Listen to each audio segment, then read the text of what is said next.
22절까지 천천히 함께 읽겠습니다. 같이 읽습니다. 시작. 그는 허물과 죄로 죽었던 너희를 살리셨도다. 그때 너희는 그 가운데서 행하여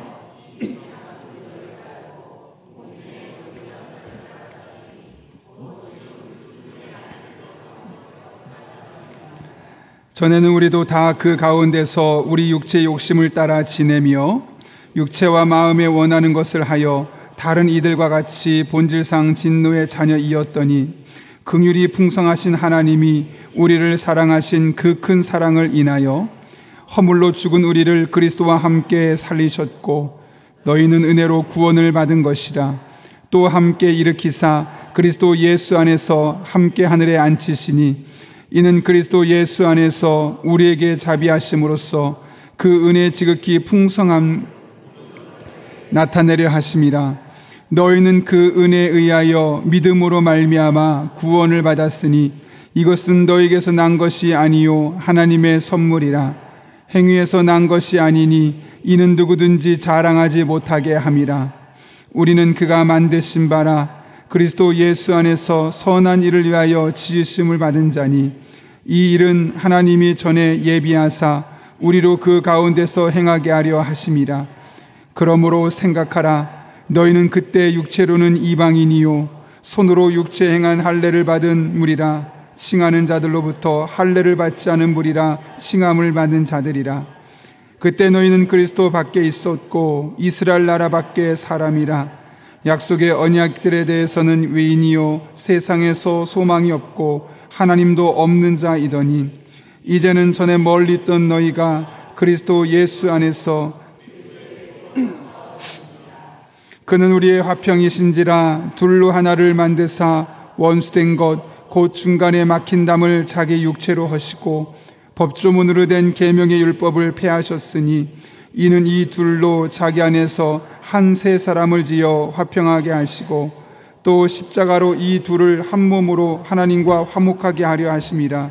원수된 것을 십자가로 소멸하시고 또 오셔서 먼 데 있는 너에게 평안을 전하시고 가까운 데 있는 자들에게 평안을 전하셨으니 이는 그로 말미암아 우리 둘이 한 성령 안에서 아버지께 나아감을 얻게 하려 하심이라. 그러므로 이제부터 너희는 외인도 아니요 나그네도 아니요 오직 성도들과 동일한 시민이요 하나님의 권속이라. 너희는 사도들의 세우심을 입은 자라. 그리스도 예수께서 친히 모퉁이 돌이 되셨느니라. 그의 안에서 건물마다 서로 연결하여 하나님이 거하실 처소가 되기 위하여 그리스도 예수 안에서 함께 지어져 가느니라. 아멘. 우리 함께 기도하고 말씀 나누겠습니다. 거룩하신 아버지 하나님, 오늘도 우리를 주님 전에 불러주셔서 함께 예배하고 말씀을 들을 수 있는 기회와 은혜 허락하심에 진심으로 감사를 드립니다. 이 시간 우리 한 사람 한 사람의 피곤한 마음과 영혼을 일깨워 주시옵고 선포되는 말씀, 내게 주신 말씀으로 붙들고 또 믿음의 길을 한 걸음 한 걸음 내디딜 때 그 걸음마다 발짝마다 동행하시며 힘주시며 우리들의 삶을 새롭게 하신 하나님 만나는 복된 성도님들 되게 하여 주옵소서. 오늘은 특별히 우리 교회 안에 가장 어린 아이들을 섬기는 영아부 교사들과 또 디모데학교로 섬기는 교사들을 이 하나님 앞에 특성으로 올려드렸습니다. 이 찬송 가사가 우리 디모데학교와 영아부 교사 한 분 한 분의 믿음의 고백이 되게 도와주시옵고 그 믿음의 고백이 삶 속에 날마다 순간마다 하나님 만난 은혜의 간증으로 간증되게 하여 주옵소서. 아버지 하나님, 또한 오늘도 하나님 앞에 보이는 것 보이지 않아 섬기는 그 손길들을 일일이 기억하여 주시옵고 하늘의 신령한 복과 이 땅에 기름진 것으로 갚아주시는 하나님의 은총을 맛보게 하여 주옵소서. 이 시간 하나님 앞에 간절한 기도 제목이 있어 예물 드린 손길들이 있습니다. 부족한 종이 예배 후에 한 사람 한 사람 위해서 기도할 때 그 기도마다 헛되지 않게 하여 주시옵고 우리 성도 개개인의 삶 가운데 하나님 친히 간섭해 주시고 삶의 문제들 가운데 친히 해결자로 역사해 주셔서 하나님 만난 은혜 고백들이 넘쳐나는 그런 복된 성도님들의 일상이 되게 하여 주옵소서. 함께 하시길 간절히 바라오며 예수님의 이름으로 기도하옵나이다. 아멘. 우리 한번 앞뒤 좌우에 있는 분에게 이렇게 인사해 보겠습니다. 하나님의 은혜로 충만할 수 있기를 바랍니다. 이렇게 인사하겠습니다.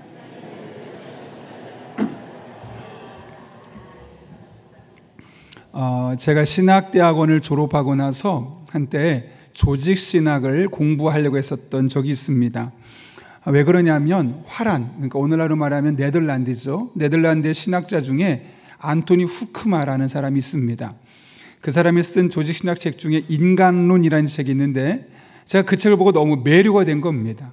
어떻게 사람에 대해서 이렇게 신학적으로 잘 정리해 놓을 수 있을까? 좀 사람이 궁금해진다라는 마음에 그분의 책을 다 사서 읽어봤습니다. 너무너무 제 마음에 기대가 되었고 그 뒤로부터 사람을 더 이해하고 싶은 마음에 제가 이제 공부도 이제 경영학 쪽을 더 공부하게 되었던 것이죠.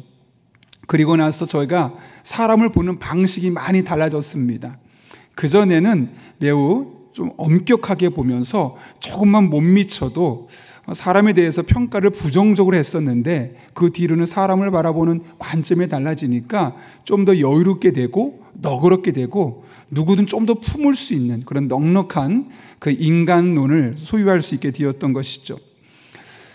우리가 어떻게 사람을 인식하느냐, 즉 인간론을 갖고 있느냐에 따라서 사람을 보는 방식이 달라지더라고요. 여러분, 그렇다면 교회도 마찬가지 아닐까요? 우리가 어떤 교회론을 갖고 있느냐에 따라서 교회를 바라보는 방식이 달라지고 또 그 교회 안에서 신앙생활하는 양식이 달라질 수밖에 없습니다. 그래서 우리가 교회론을 잘 건강한 교회론을 갖는 것이 중요한데 신학 성경을 통틀어서 많은 성경이 기록되어 있지만 그중에 에베소서를 일컬어 교회론의 책이다라고 이야기합니다. 그래서 에베소서를 보게 되면 교회가 무엇인지 그리고 그 교회에서 우리는 어떤 삶을 살아야 하는지 이 교회론에 대해서 잘 정리가 되어 있습니다. 특별히 오늘 우리가 읽은 에베소서 2장에 이 교회론에 대해서 설명을 하고 있는데요. 오늘 2장의 말씀은 크게 세 부분으로 나눌 수 있습니다. 1절부터 10절까지 또 11절부터 18절까지 그리고 19절부터 22절까지인데 오늘 우리는 19절부터 22절까지의 말씀을 살펴보려고 합니다. 왜냐하면 오늘 본문을 잘 보게 되면 어떻게 시작하고 있냐면 19절이 이렇게 시작하죠. 그러므로 라고 시작합니다. 다시 말하면 19절부터 22절까지의 말씀은 1절부터 18절까지의 말씀의 결론이라는 겁니다. 그러니 1절부터 18절까지 너무너무 중요하지만 오늘 2장에서 말하고 싶은 핵심은 19절부터 22절 안에 있다는 겁니다. 그러면 1절부터 18절까지 짧게 살펴보면 어떤 내용이 있냐면 1절부터 10절까지 먼저 보면 우리가 예수님을 알지 못했을 때 하나님을 믿지 않았을 때는 사탄의 종노릇을 하는 그런 본질상 저주받을 수밖에 없는 진노의 자녀였었다는 겁니다. 그런데 하나님의 사랑으로 말미암아 우리를 하나님의 자녀로 삼아주셨다는 것, 그것이 1절부터 10절까지 말씀입니다. 그리고 이어지는 11절부터 18절까지 말씀 보게 되면 이제 좀 더 집중해서 에베소 교회 성도들이 마치 예수님께서 십자가에 못 박혀 죽으심으로 말미암아 하나님과 우리 사이에 화목하게 하는 제물이 되신 것처럼 에베소 교회 성도들 그리고 유대인과 이방인들이 하나님 안에서 함께 예배할 수 있는 그런 한 사람이 되어가게 되어졌다라는 사실을 이야기하는 겁니다. 그리고 나서 오늘 19절에서 그러므로 라는 접속사로 시작하고 있는 것이죠. 따라서 19절부터 22절까지의 말씀은 다른 말로 하면 우리가 예수님을 믿고 난 이후에 구원받고 나서 하나님의 자녀가 되었는데 이제 하나님의 자녀가 된 우리들은 그리스도 안에서 함께 하나님을 예배하게 되는 다른 성도들과 어떤 관계를 맺으며 살아가야 되는지에 대한 이야기가 바로 19절부터 22절까지의 이야기입니다. 좀 더 쉽게 말하면 교회 안에서, 교회란 이야기는 단순히 우리 용인영락교회를 넘어서 하나님을 섬기는 예수님을 구주로 믿는 그 모든 교회 공동체 안에 있는 그 믿음의 사람들이 어떤 삶을 서로 살아야 되느냐, 이 부분을 설명하고 있다는 것이죠. 어떤 삶을 살아야 되는가? 첫 번째로 예수님 안에서 한 가족임을 잊지 말아야 합니다. 오늘 본문 17절 말씀을 어떻게 기록하고 있습니까? 19절 말씀이요. 19절 말씀이 이렇게 기록되어 있습니다. 같이 한번 읽겠습니다. 시작. 그러므로 이제부터 너희는 외인도 아니요 나그네도 아니요 오직 성도들과 동일한 시민이요 하나님의 권속이라. 여기 에베소 교회 성도들을 향해 바울이 뭐라고 말하냐면 하나님의 권속이라고 이야기하죠. 헬라어로 오이케이오스란 단어인데 가족 그리고 식구. 식구는 뭐냐면 같이 밥 먹는 사람, 그런 뜻을 갖고 있는 겁니다. 중요한 것은 그들이 가족이 되는 과정 중에 누가 어떤 역할을 했냐면 그 뒤에 이어지는 말씀 보게 되면 20절 이렇게 말합니다. 너희는 사도들과 선지자들 터 위에 세우심을 입은 자라 그리스도 예수께서 친히 모퉁이 돌이 되셨느니라 라고 이야기합니다. 모퉁이 돌이 뭐냐면 주춧돌입니다. 그 돌을 중심으로 건물이 세워지는 것이죠. 다시 말하면 예수님의 십자가 사건을 통해서 우리는 하나의 가족이 되었다는 겁니다. 십자가에서 죽으시고 부활하신 그 예수님을 믿음으로 말미암아 하나님은 우리의 아버지가 되시고 우리는 하나님의 자녀가 되고 또 우리 안에 다른 사람들은 믿음의 공동체 안에서 형제 자매가 된다는 겁니다. 그리고 교회는 우리가 함께 숨쉬고 함께 신앙생활하는 영적인 공동체가 된다는 것이죠. 이렇게 우리는 예수님의 십자가 사건을 통해서 하나님 안에서 영적인 가족이 되었습니다. 다시 말하지만 우리는 가족입니다. 그래서 신약 성경 곳곳을 살펴보게 되면 다른 성도들이 일컫는 표현들이 이렇게 되어 있습니다. 그리스도 안에서 형제 혹은 자매들에게 이렇게 이야기하는 겁니다. 예수 그리스도 안에 하나가 된 가족이기 때문에 다른 성도들을 언급하면서 형제라고 말하고 자매라고 말하고 있는 것이죠. 심지어 사도 바울은 디모데 전서 5장 1절과 2절에서 이렇게 이야기합니다.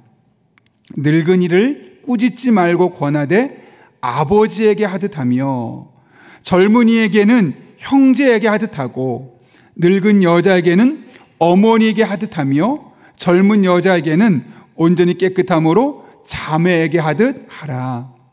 나이 든 사람, 젊은 사람, 남녀 구분해서 그냥 나와 상관없는 그런 어떤 특정한 대상으로 볼 것이 아니라 마치 아버지에게 하듯하고 형제에게 하듯하고 어머니에게 하듯하고 자매에게 하듯하라 라고 이야기하고 있는 겁니다. 그러니까 우리가 교회 안에 사람들을 바라보는 관점을 다르게 갖자는 거죠. 나이 드신 분들이 있습니다. 그냥 우리 교회 같은 교회 다니는 나이 많은 한 사람이 아니라 마치 나의 어머니를 보듯 나의 아버지를 보듯 어르신들을 보는 겁니다. 또 내 주변에 나와 비슷한 연배 수많은 사람이 있지 않겠습니까? 그들을 볼 때 어떻게 보라고요? 나의 형제를 보듯 나의 자매를 보듯 보자는 것이죠. 그렇다면 우리 교회 아이들은 어떻게 봐야 될까요? 영아부, 유치부, 아동부, 중고등부, 청년부에 있는 우리 자녀들 마치 내 자녀를 보듯 그런 눈으로 바라보고 그들을 위해 함께 기도하고 그들의 성장을 위해서 응원해 줄 수 있는 그것이야말로 진정한 가족 공동체라는 겁니다. 제가 예전에 한 교육부에서 거의 한 10년 정도 교사로 섬긴 분의 이야기를 들은 적이 있습니다. 사실 한 부서에서 10년 동안 봉사한다는 게 그렇게 쉽지만은 않습니다. 왜냐하면 중간에 다양한 환경의 변화가 일어나고 또 마음속에 가끔은 시험을 당하기도 하고 또 상처를 받기도 하고 갈등을 겪는 사람도 생기기 때문에 그렇습니다. 그래서 저분은 아이들을 향한 특별한 열정이 있고 사명감이 있겠구나. 그래서 물어봤습니다. 집사님, 어떻게 한 부서에서 그렇게 한결같이 교사로 섬길 수 있었습니까? 라고 물었더니 그분에게서 돌아온 대답은 제가 예상했던 것과 조금 달랐습니다. 제가 예상했던 것은 하나님께서 제 마음에 어린 아이들을 향한 열정을 주셨고 또 아이들이 너무너무 사랑스러워서 그랬어요 라고 말할 줄 알았거든요. 그런데 그렇게 말하지 않고 그분 이렇게 말합니다. 우리 부서 분위기가 너무 가족 같아서요. 우리 부서 분위기가 너무 가족 같아서요. 여러분 오해하지 마십시오. 아이들을 향한 사명감이 없어서가 아니고 또 그 교육부서를 향한 사명감이 없어서가 아니라 처음에는 사명감과 아이들을 향한 애정으로 시작했는데 점점 시간이 지나면서 교사를 그만둘 수밖에 없는 상황이 생겼다고 합니다. 그래서 어쩔 수 없이 내가 교사를 할 수 없을 것 같다고 이야기를 했더니 부서 교사들이 그 문제를 갖고 함께 막 기도해 주는 겁니다. 함께 품어주는 겁니다. 전화해주고 따로 식사도 만나서 하게 되고 그러다 보니 내가 이 공동체를 떠나게 되면 누가 나한테 이렇게 해줄 수 있을까? 이 부서는 단순히 내가 사명을 감당하는 그런 봉사의 부서가 아니라 나에게 또 다른 가족과 같은 곳이구나 라는 사실을 깨닫게 되면서 10년 넘도록 계속해서 그 봉사를 하게 되었다는 것이죠. 여러분, 이렇게 처음에는 교사로 시작했는데 거기서 함께 대화하고 서로를 위해 기도하고 함께 마음을 모으고 하다 보니 교사들이 어느 순간 나에게 가족이 되어 있었음을 경험하게 되었던 겁니다. 그런데 이게 바로 교회 모습이 아니겠습니까? 교회 안에서 너무나 서로 다른 사람들이지만 겉으로 보면 피는 하나도 섞이지 않은 사람이지만 함께 마음을 나누고 서로 기도해주고 은혜를 나누는 과정을 통해서 가족의 정을 느낄 수 있는 것, 그것이 바로 교회입니다. 교회가 아닌 그 어느 곳에서 어떻게 이런 가정의 은혜를, 가정의 정을 느낄 수 있겠습니까? 바라기는 여러분이 교회를 단순히 출석하는 곳이 아니라 우리가 혈연으로 맺어진 그런 가족 말고 또 다른 그런 영적인 공동체로서 이 가족의 정, 가정의 은혜, 가족의 복을 누릴 수 있는 그런 믿음의 공동체, 영적인 공동체가 될 수 있기를 바랍니다. 그럴 때 교회는 더 오고 싶은 곳이 될 것이고 그 교회 공동체 안에서 세상 그 누구도 줄 수 없는 그 영적인 가족만이 경험할 수 있는 하나님의 놀라운 사랑, 또 평강, 기쁨을 날마다 경험하게 될 것입니다. 그런 은혜가 여러분의 삶 가운데 우리 교회 안에서 날마다 경험될 수 있기를 예수님의 이름으로 축원합니다. 예수님의 십자가로 구원받고 하나님의 자녀가 된 우리들, 교회 안에 다른 사람들과 어떤 관계를 맺어야 될까? 두 번째로는 교회 공동체를 함께 세워가야 합니다. 오늘 본문 20절부터 21절까지 다시 한번 읽어볼까요? 같이 한번 읽겠습니다. 시작. 너희는 사도들과 선지자들의 터 위에 세우심을 입은 자라. 그리스도 예수께서 친히 모퉁이 돌이 되셨느니라. 그의 안에서 건물마다 서로 연결하여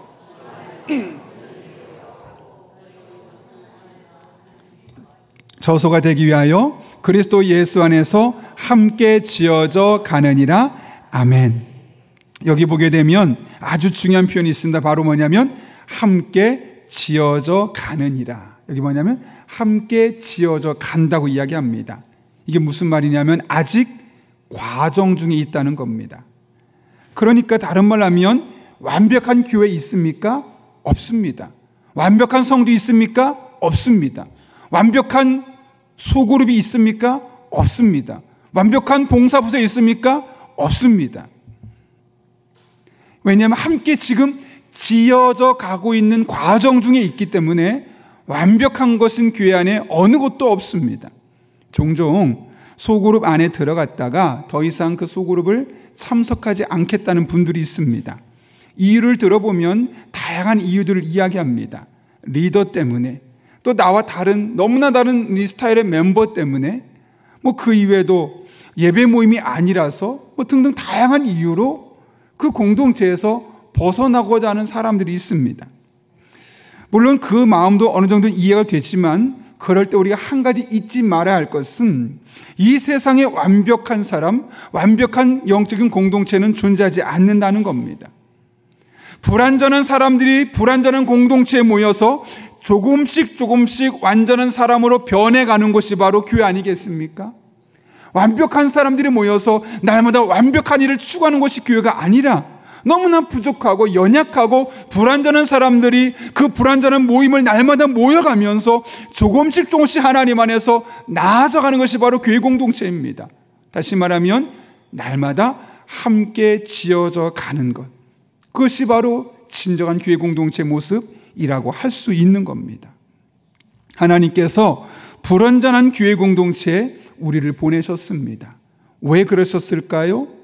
이 불완전한 교회 공동체 안에 함께 들어가서 서로 부족한 부분을 채워가고 아름답게 세워가라는 겁니다. 지금 세워져 가고 있는 그 공동체를 함께 세워가는 것, 그런 사명이 있어 우리를 하나님께서 이 교회 공동체에 부르셨고, 그 교회 공동체 안에서도 특별한 부서로 부르셨고, 그 특별한 오이코스로 부르셨고, 그렇게 함께 세워가도록 하셨다는 것이죠. 여러분, 길을 걷다가 혹시 짓다만 건물을 보신 적이 있으십니까? 당장 우리 교회 조금만 뒤쪽으로 한 100여 미터, 200여 미터 가게 되면 짓다만 아파트가 하나 있습니다. 그거 보면 어떻습니까? 매우 을씨년스럽죠. 건물이 시멘트 건물에 철골도 드러나게 돼 있고, 또 우중충하게 빗물에 때가 묻어 있어서 참 흉물스럽습니다. 인적이 끊어진 건물은 사람들이 쓰레기를 버리기도 하고, 또 탈선한 청소년들이 가서 담배를 피기도 하고, 거기서 잠을 자기도 하고, 때로는 범죄의 온상이 되기도 합니다. 우리 교회 뒤에 있는 건물이 아니라 대부분의 짓담한 건물이 그렇게 전락해 버립니다.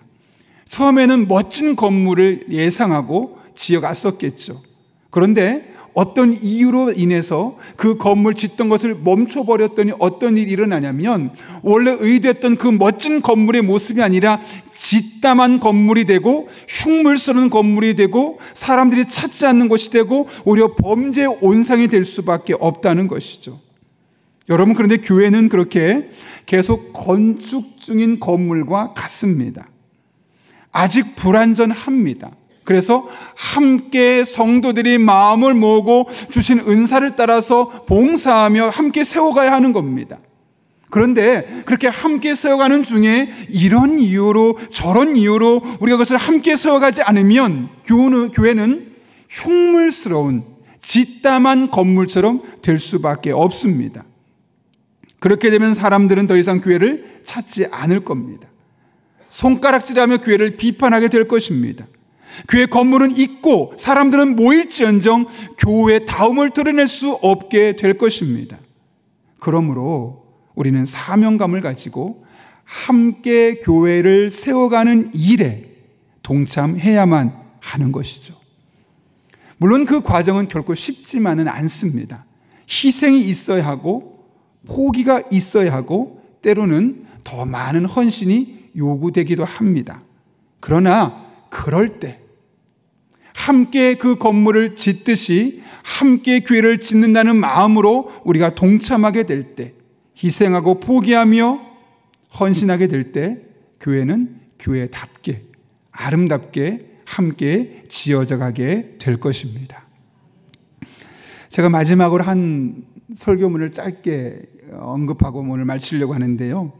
1974년에 스위스 로잔에서 후안 까를로스 오르티즈라는 그 목사님이 했던 설교가 있습니다. 제가 그 설교문을 읽어봤는데 제목이 으깬 감자입니다.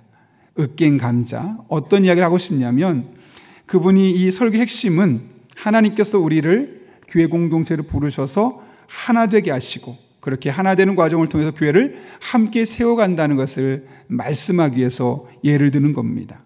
그것을 감자로 설명한 거죠.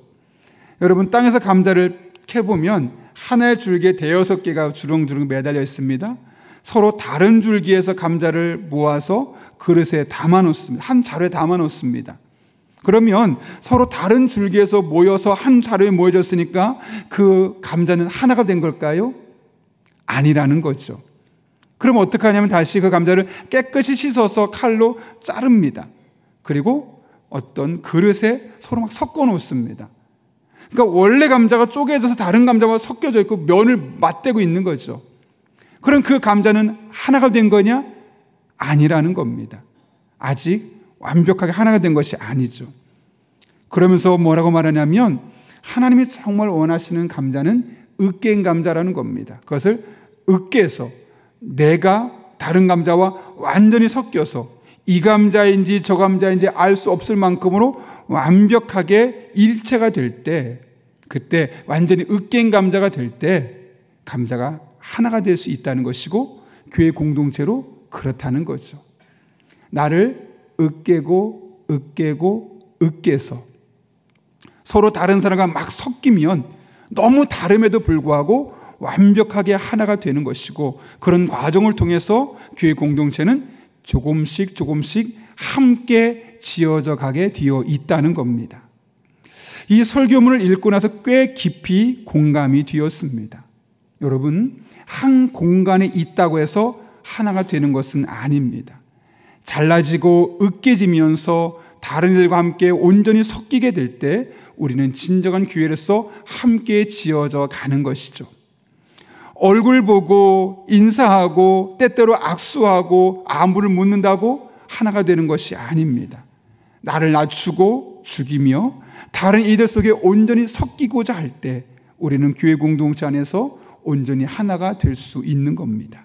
사람은 그렇게 함께 시간을 보내며 함께 갈등하며 함께 성장하며 하나님의 교회를, 이 교회를 짓담한 건물 같은 이 교회를 점점 아름다운 교회로 함께 만들어가게 되어 있는 것이죠. 여러분이 그리고 바로 그와 같은 사명이 있어 하나님께서 이 교회를 부르셨고 그 오이코스로 부르셨고 그 부서로 불러주셨습니다.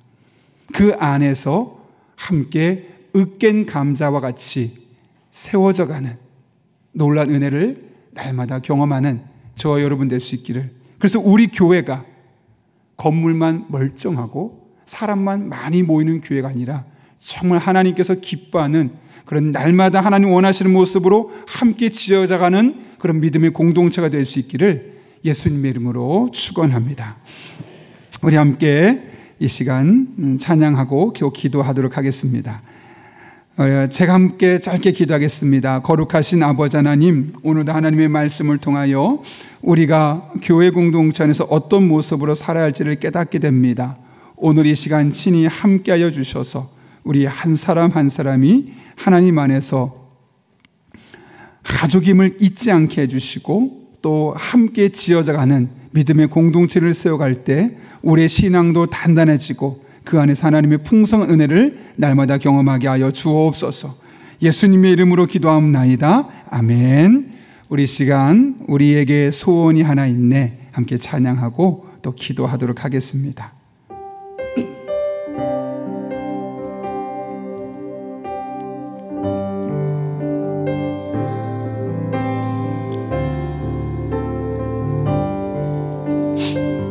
우리에겐 소원이 하나 있네.